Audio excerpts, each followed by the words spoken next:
continuing our discussion on DADGAD.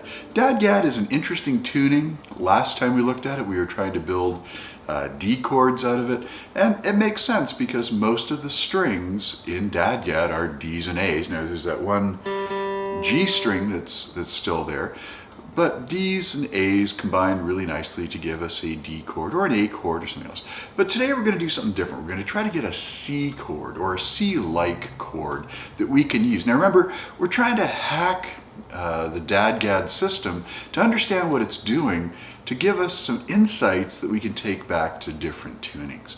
So if we build a C chord, that might seem unusual because C is not D's and A's, although there is a G in it.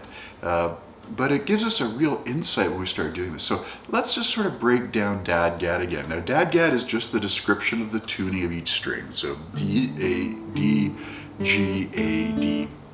So we've got that part. But what does that mean with respect to our regular E standard tuning? What happened? How do I get back my E standard tuning? Oh, that's the interesting part. If I just come to the second fret and I fret the second fret on the first or on the sixth string, and then the same on the second and the first strings, that is our E standard tuning. And notice what that means. What it means is when we look down here that the fifth, fourth, and third strings, they haven't changed. And that is really cool. If we remember our C major chord, well, it's going to have a C, it's going to have an E, and it's going to have a G. Those are the notes. So we have it's the triad naturally showing up right there. Well, that's nice, but one of the great things about DADGAD is we can use most of the strings most of the time, or we want to anyway. So what we have to figure out is what to do with the other three strings. And so, of course, the bass string is a D, we can't easily get a C, and we would want to have C in the bass. Okay, that's our basic idea. So we're just going to mute that string and not worry about it. So we're going to be starting on a C note on the fifth string, then we're going to have the E, and then we have the G. And then we would have an A. Well, A doesn't belong in a C chord.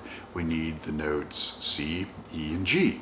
So what can we find? Well, if I take an A, B, C, I have an extra C note. Well, that's okay. That's what we do in our regular E standard tuning C. We duplicate the C.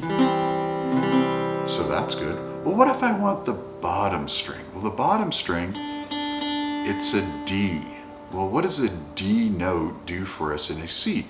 Well, it would let us have an add 9.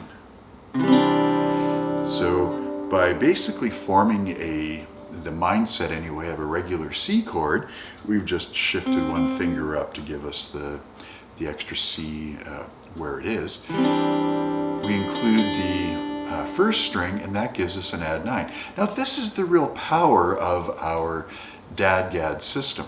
It's going to sound regularly just a little bit different, and that's really nice.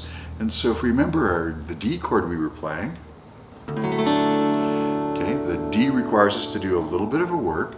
If I do nothing more than fret the G string to an A, I get a fifth chord.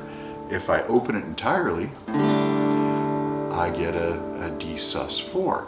So with very, very little work, I can have a C chord, and I can go to a D sus4.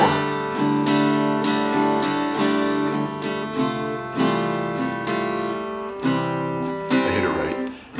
But we get the idea. We're starting to get some slightly different sounds, and we're starting to understand the DADGAD system within our understanding of the E standard tuning.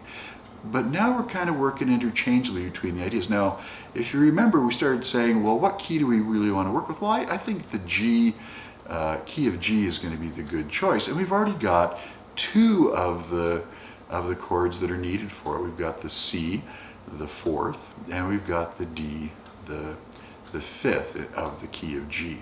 So we're making pretty good progress.